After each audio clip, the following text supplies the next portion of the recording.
para cortarlo para no quedar en mal con ustedes. Bueno, entonces como pueden ver, repito, el comportamiento humano no siempre es lógico.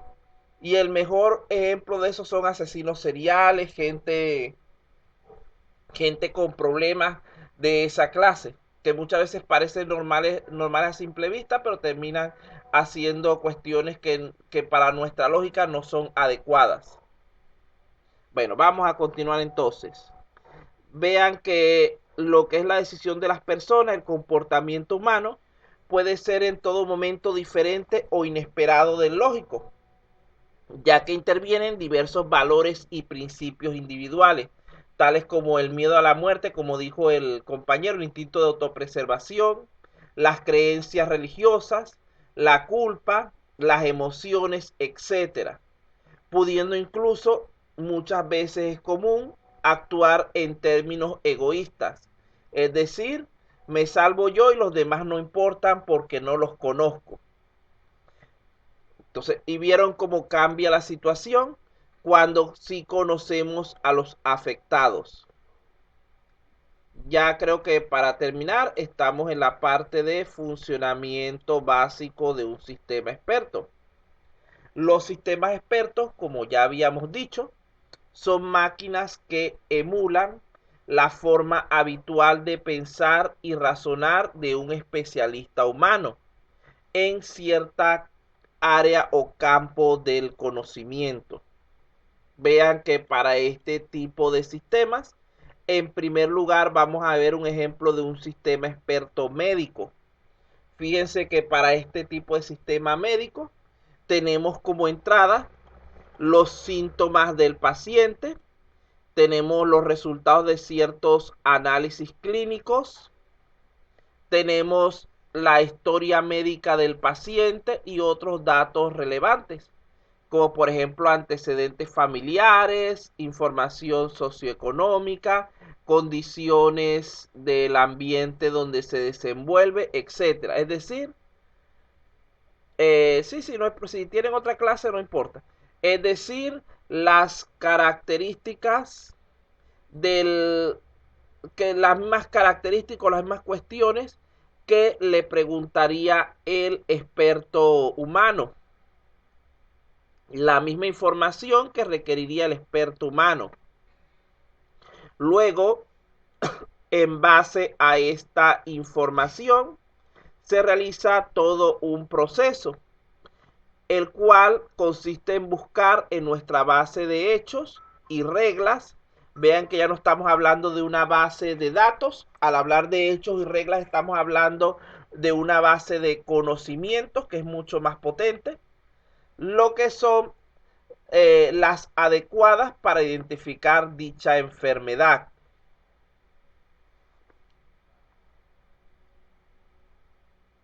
Luego de allí, el sistema debe generar una salida que sería el diagnóstico o tratamiento con la correspondiente explicación, para así poder ser de mayor utilidad.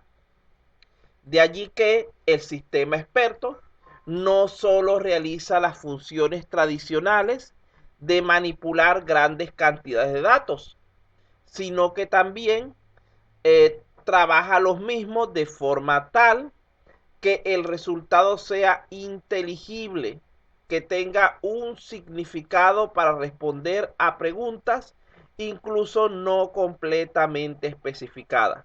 Es decir, a diferencia de un sistema tradicional donde toda pregunta tenía que tener la respuesta completa, en el caso del sistema experto, si faltan algunos datos, él también puede llegar a una conclusión. Tal vez no la más acertada por falta de información, pero sí es más flexible en cuanto a ello.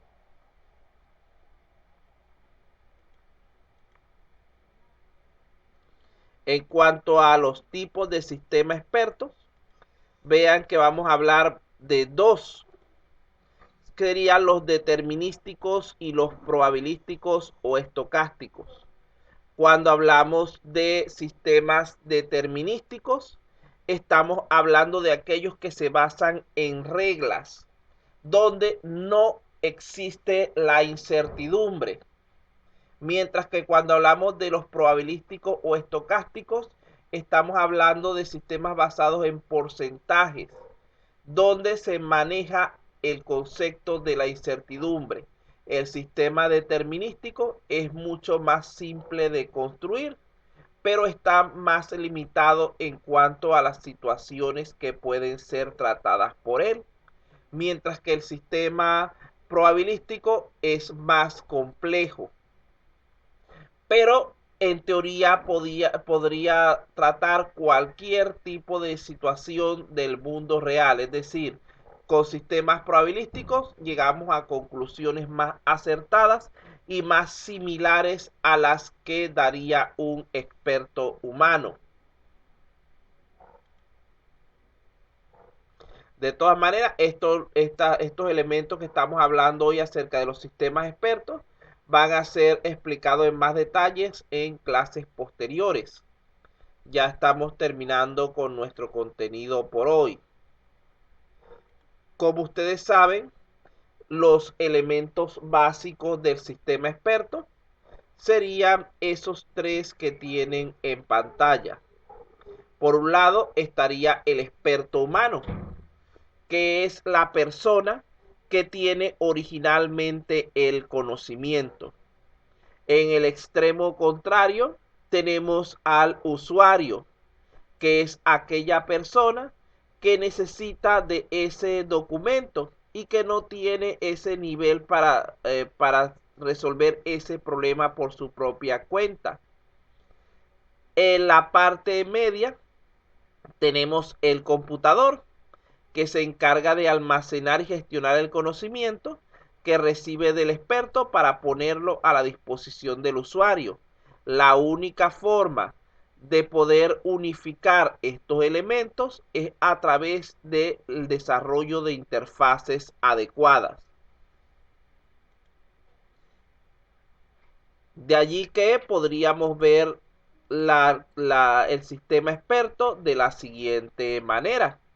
Fíjense que entre elemento y elemento estamos añadiendo una interfaz, donde tenemos en primer lugar, vamos a empezar de arriba hacia abajo porque generalmente o siempre primero llenamos el conocimiento, luego es que lo ponemos al alcance del usuario, porque no podemos primero recibir las preguntas y luego generar las respuestas, sino que se trabaja por encadenamiento hacia atrás siempre los sistemas expertos. En base a una respuesta o a una conclusión que ya tenemos, generamos la información que necesita el usuario. Fíjense lo siguiente, el experto, como ya dijimos, es la persona especialista que va a aportar los conocimientos. Esto lo hace como a través del llamado módulo de adquisición del conocimiento, que no es otra cosa sino una interfaz entre lo que es el experto humano y el sistema experto automatizado. Esta información que es captada por el módulo de adquisición del conocimiento pasa a un motor de inferencia, el cual se encarga de la generación del nuevo conocimiento. Para ello utiliza una base de hechos, que son aquellas situaciones que tomamos como verdades absolutas acerca del sistema en general. Tenemos una base de reglas, que son las distintas formas en las que vamos a tratar la información dependiendo de cada caso, y un módulo de explicación que es el que se encarga de generar la respuesta detallada para el usuario. Esto a través de lo que sería una interfaz de usuario, que permite a la persona que requiere el conocimiento interactuar con el sistema experto.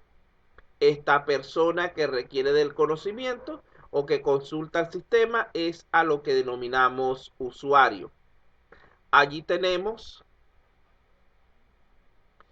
generalmente no, porque a las personas no les va a gustar ser juzgado por computadora.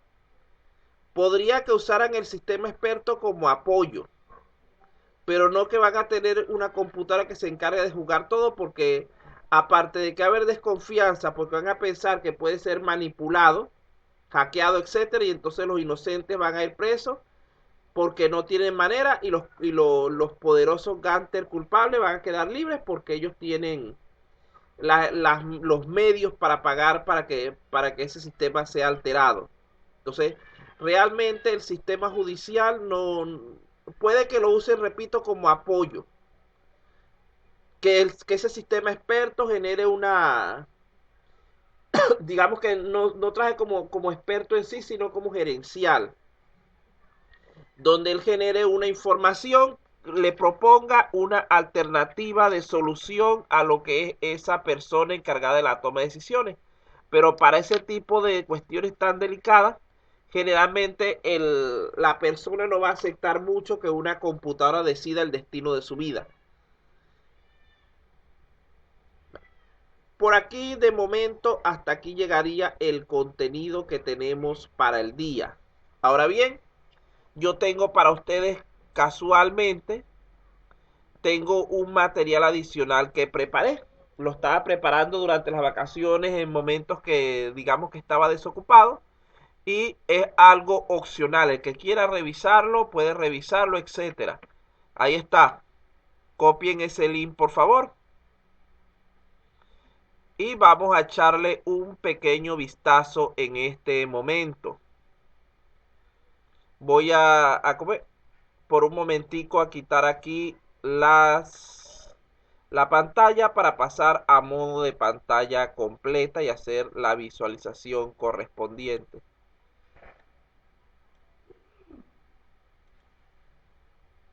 Agradezco que vayan abriendo esa paginita para que vean lo que contiene. Digamos que es un regalo para ayudar a los que les quedó por allí, salieron premiados.